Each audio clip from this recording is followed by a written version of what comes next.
दोस्तों आज आप जानेंगे गोगा जी के गुरु गोरखनाथ जी का इतिहास कि कैसे इनकी उत्पत्ति है गोबर के ढेर से हुई। तो आइए जानते हैं।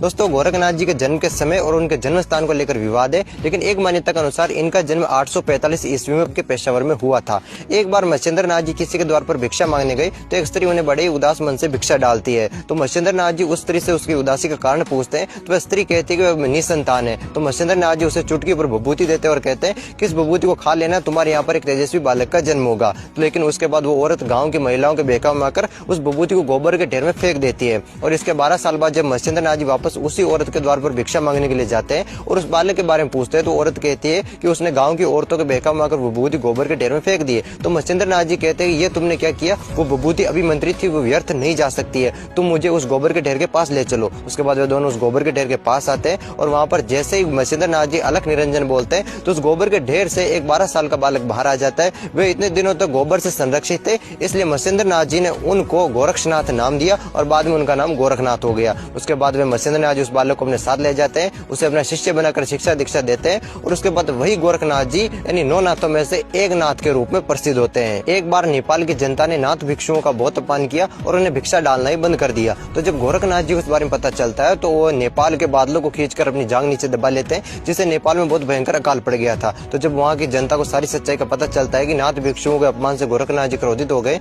तो उसके बाद वहाँ के राजा और प्रजा मिलकर गोरखनाथ जी के गुरु मच्छिंद्र नाथ जी को प्रसन्न करते हैं और उन्हें साथ लेकर गोरखनाथ जी के पास जाते हैं। तो अपने गुरु को आता देकर गोरखनाथ जी खड़े हो जाते हैं और जैसे गोरखनाथ जी खड़े होते हैं तो उनके जांघ से बादल छूट जाते हैं और उसके बाद नेपाल में वर्षा हो जाती है। इसलिए आज भी नेपाल में इस खुशी से मच्छिंद्र नाथ जी की भव्य रथ यात्रा निकाली जाती है। उसके बाद वही गोरखनाथ जी विश्व भर में भ्रमण करते रहे और जब भ्रमण करते हुए राजस्थान के दरवा पहुंचते हैं तो वहां पर गोगा जी की माता बाचल को पुत्र प्राप्ति का आशीर्वाद देते हैं, जिससे माता बाचल ने गोगा जी को पाया था। उसके बाद वही गोरखनाथ जी गोरखपुर उत्तर प्रदेश में समाधि ले लेते हैं, जहाँ पर आज उनका भव्य मंदिर बना हुआ है। और दोस्तों रामदेव जी के गुरु बालीनाथ जी हो या गोगा जी के गुरु गोरखनाथ जी हो या तेजस जी के गुरु मंगलनाथ जी हो या फिर बगड़ावतों के गुरु रूपनाथ जी हो, ये सभी योगी इसी नाथ परंपरा से दीक्षित थे। तो दोस्तों ये थी गोरखनाथ जी की हिस्ट्री। आपको कैसी लगी मैं कमेंट बॉक्स में जरूर बताइएगा और अगर आप चाहते हैं कि आपको इसी प्रकार की और जानकारी मिले तो आप फॉलो एंड सब्सक्राइब कर लीजिएगा।